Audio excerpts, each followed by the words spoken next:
నమస్తే. నిన్న ఆద్య టీవీలో నాకు జనసేన అధికార ప్రతినిధికి మధ్యలో జరిగిన ఒక సంఘర్షణ, ఒక ఘర్షణ, అది ఎలా జరిగింది ఏంటి అనేది చెప్పేందుకు మీ ముందుకు వస్తున్నాను. అయినా సాయంత్రం డిబేట్ స్టార్ట్ అయింది. అందులో మొట్టమొదటిసారి ఆ విష్ణు నాగిరెడ్డి అనే వ్యక్తిని నేను గతంలో చూశాను వీడియోలో, కానీ first time face to face చూడటం అదే ఫస్ట్ టైం. డిబేట్ వచ్చేసి జీటీవీ సర్వేలో వైసీపీ మళ్ళీ అధికారంలోకి వస్తుందన్న టాపిక్ మీద సర్వేలు జరుగుతున్నాయి. సో నేను గణాంకాలు చెప్తున్నాను. అలాగే గత ఎన్నికల్లో జనసేన పార్టీ విడిగా పోటీ చేయకపోతే తెలుగుదేశానికి 58 స్థానాలు అదనంగా వచ్చాయని చెప్పడం అది తప్పు. ఆ విశ్లేషణ తప్పు. ఎందుకంటే జనసేనకి పడిన ఓటు వైసీపీ టీడీపీ వ్యతిరేక ఓటు, అందులో సింహభాగం వైసీపీ అనుకూల ఓటు, టీడీపీ వ్యతిరేక ఓటు ఉంటుంది. ఒకవేళ టీడీపీ కనుక జనసేనతో పొత్తులో వెళ్ళినట్టయితే టీడీపీ వ్యతిరేక ఓటు వైసీపీకి ట్రాన్స్ఫర్ అయ్యి ఇంకా మెజారిటీలు పెరిగి ఇంకా సీట్లు ఎక్కువ వచ్చాయి.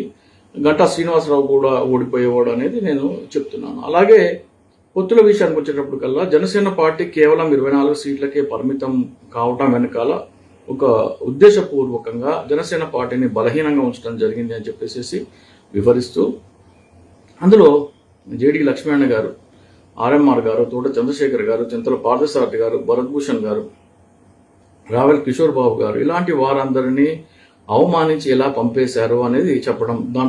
అందులో భాగంగా జేడీ లక్ష్మీనారాయణ గారికి పవన్ కళ్యాణ్ తన ఫోన్ నంబర్ కూడా అందుబాటులో ఉంచలేదు అనే విషయం చెప్పడం, ఆయనని దాదాపు 30 గంట ఒకసారి లోపల ప్రాముఖ్యత లేని వ్యక్తుల కోసం ఆయనని 30 గంట బయట వెయిట్ చేయించడం జరిగింది అనే విషయం చెప్తూ, గెలిచిన ఏకైక ఎమ్మెల్యేని ఎలా అవమానించి పంపించేశారో ఆ ఉదంతం నేను చెప్తూ, జనసేన గెలిచిన ఏకైక ఎమ్మెల్యే రాపాక వరప్రసాద్ గారు, ఆయన నియోజకవర్గంలో ఒక వేదిక జరుగుతుంటే వేదిక మీద పవన్ కళ్యాణ్, నాదెళ్ల మనోహర్ మాత్రమే ఆశీనులై ఉంటాం.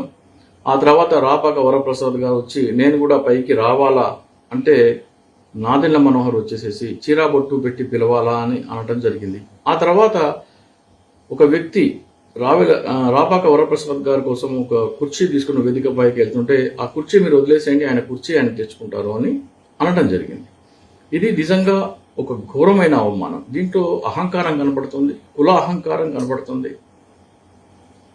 గెలిచిన ఎమ్మెల్యే అంటే జనసేన పార్టీ ఓడిపోతే జనసేన పార్టీ ఆంధ్రప్రదేశ్ రాష్ట్ర ప్రజలు పవన్ కళ్యాణ్కి గుడ్డలిప్పదీస్తుంటే ఒక గోచి గుడ్డలాగా అడ్డుపడిన వ్యక్తి, పవన్ కళ్యాణ్ సిగ్గు కాపాడిన వ్యక్తి రాపాక వరప్రసాద్ గారు. అటువంటి వ్యక్తిని నెత్తి మీద కిరీటంలాగా పెట్టుకోవాల్సిన వాళ్ళు ఎలా అవమానించారు? ఆ రాపాక వరప్రసాద్ గారి ప్లేస్లో నేను ఉంటే నేను ఏమి చేసేవాడిని అని చెప్పడం జరిగింది. రాపాక వరప్రసాద్ గారి ప్లేస్లో నేను ఉంటే నాదెళ్ల మనోహర్ చొక్కా పట్టుకుని కిందకి దోసేసి, స్టేజ్ కిందకి దోసేసి, ఓడిపోయిన నా కొడక, డిపాజిట్ రాని నా కొడక, నువ్వా నన్ను అవమానిస్తావు, నేను నీ కుర్చీలో కూర్చుంటానని చెప్పేసి ఆ పని నేను చేసేవాడిని అని చెప్తున్నాను. నేను అన్నది నాదెళ్ల మనోహర్ని. ఎందుకంటే అటువంటి మాటలు మాట్లాడితే తప్ప వాళ్ళకి తోలు మందం వాళ్ళకి అర్థమయ్యేలాగా లేదు. ఇక రెండు విషయాలు, ఇక్కడ నాదెళ్ల మనోహర్ని అనటం కరెక్టా కాదా అంటే రాపాక వరప్రసాద్ని అవమానించడం కరెక్టా కాదా అనేది ఆలోచించుకోవాలి. రాపాక వరప్రసాద్ ప్లేస్లో నేను ఉంటే ఏం చేసేవాడిని నేను చెప్పానే తప్ప నేను స్వతహాగా డైరెక్ట్గా వేరే అంశాల్లో నాదెళ్ల మనోహర్ని ఏమి డైరెక్ట్గా అనలేదు.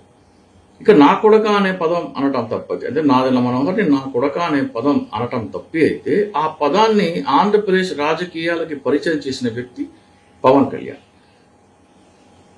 ఇక ఆ తర్వాత ఆ ఉదంతం తర్వాత మా తల్లిని దూషించడం జరిగింది విష్ణు నాగిరెడ్డి. విష్ణు నాగిరెడ్డి అంటే భారతదేశంలో ఎవరైనా సరే తల్లిని దూషిస్తే మొట్టమొదటి ప్రతిక్రియ చెయ్యి చేసుకోవడమే ఉంటుంది. అయితే కొందరు మాత్రం అందుకు మినహాయింపు, అంటే తల్లిని దూషించిన, కులాన్ని దూషించిన, సోదరుని దూషించిన అన్నీ మర్చిపోయి ఆలింగనాలు చేసుకొని నవ్వుతూ ఉండే పెద్ద మనసు నాకైతే లేదు. కాబట్టి ఎప్పుడైతే నా తల్లిని దూషించాడో ఒక్కసారి చూసి వద్దు అని రెండోసారి చూస్తే కనుక లేచి ఆ చెంప ఈ చెంప వాయించడం జరిగింది. ఆ తర్వాత నా మీద ఆయన కలబడటం జరిగింది. తర్వాత అక్కడ ఉన్న సిబ్బంది మమ్మల్ని ఇద్దరిని వేరు చేయడం జరిగింది.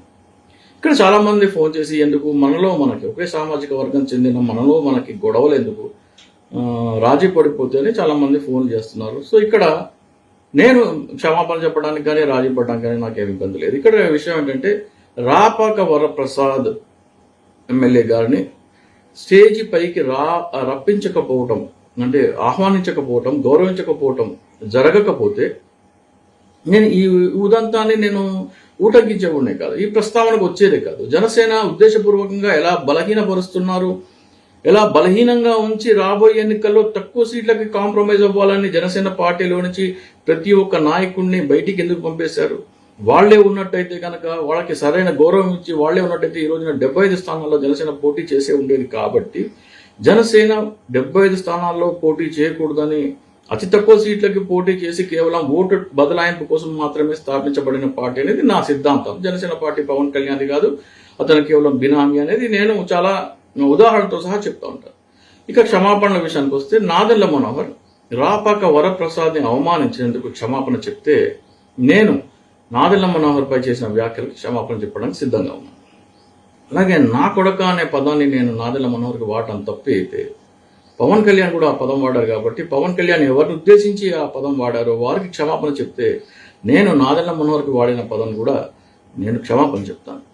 అలాగే తల్లిని దూషించడం అంటే అందరూ పెద్ద మనసు నాకైతే లేదు. తల్లిని దూషిస్తే వాళ్ళని హక్కుని చేర్చుకొని కౌగులించుకొని సెల్ఫీలు దిగుతూ ఇవన్నీ చేయడం నాకు చేత కాదు. కాబట్టి తల్లిని దూషించాను, అది తప్పు అని నా విష్ణు నాగిరెడ్డి క్షమాపణ చెప్తే అతని పైన చేయి చేసుకోవటాన్ని నేను తప్పు అని ఆ తర్వాత అతను నాకు క్షమాపణ చెప్పిన తర్వాత మా తల్లిని దూషించినందుకు నేను కూడా అతనికి క్షమాపణ చెప్పడానికి సిద్ధంగా ఉన్నాను. ఆ తర్వాత మళ్ళీ నేను ఆయన చెప్పదెబ్బలు కొట్టిన తర్వాత అతను మళ్ళీ నా మీద కలబడటాన్ని నేను వదిలేస్తాను. అది చిన్నపిల్లోడు ఆవేశంలో ఏదో చేశాడు. కానీ తల్లిని దూషిస్తే మాత్రం క్షమాపణ చెప్పించుకోకుండా కౌగులించుకోవడాలు, ఆలింగనాలు, సెల్ఫీలు దిగే పెద్ద మనసు నాకైతే లేదు. సో ఇది నేను జరిగిన ఉదంతం. సో చాలామంది ఫోన్ చేస్తున్నారు ఏం జరిగింది అని. నేను నైట్ జర్నీలో ఉండటం వలన ఆన్సర్ చేయలేకపోయాను. సో ఇది మొత్తం ఉదంతం. ఎవరైనా సరే చాలామంది పెద్దలు చెప్తున్నారు. సో అది గనక నేను చెప్పిన నాదెళ్ల మనోహర్ గనక రాపాక వరప్రసాద్కి క్షమాపణ చెప్తే గెలిచిన ఏకైక ఎమ్మెల్యే, దళిత ఎమ్మెల్యేని స్టేజీ పైకి ఆహ్వానించకపోవటం నా తప్పు. ఇది రాపాక వరప్రసాదే కాదు, యావత్ దళిత జాతిని అవమానించినట్టు లెక్కనే నాదెళ్ల మనోహర్ భావించి క్షమాపణ చెప్తే నాదెళ్ల మనోహర్ పట్ల ఆ పదజాలం వాడినందుకు నేను క్షమాపణ చెప్తాను. అలాగే నా కొడక అనే పదం ప్రయోగించిన పవన్ కళ్యాణ్ కూడా ఎవరిని ఉద్దేశించి ఆ పదాన్ని ప్రయోగించారు అది తప్పు అని పవన్ కళ్యాణ్ గారు అంగీకరిస్తే నేను కూడా తప్పు అని అంగీకరించడానికి క్షమాపణ చెప్పడానికి నేను వెనకడను. అలాగే మా తల్లిని దూషించినందుకు విష్ణు నాగిరెడ్డి క్షమాపణ చెప్తే అతని మీద చేసుకున్నందుకు నేను కూడా క్షమాపణ చెప్పేందుకు సిద్ధం. Thank you.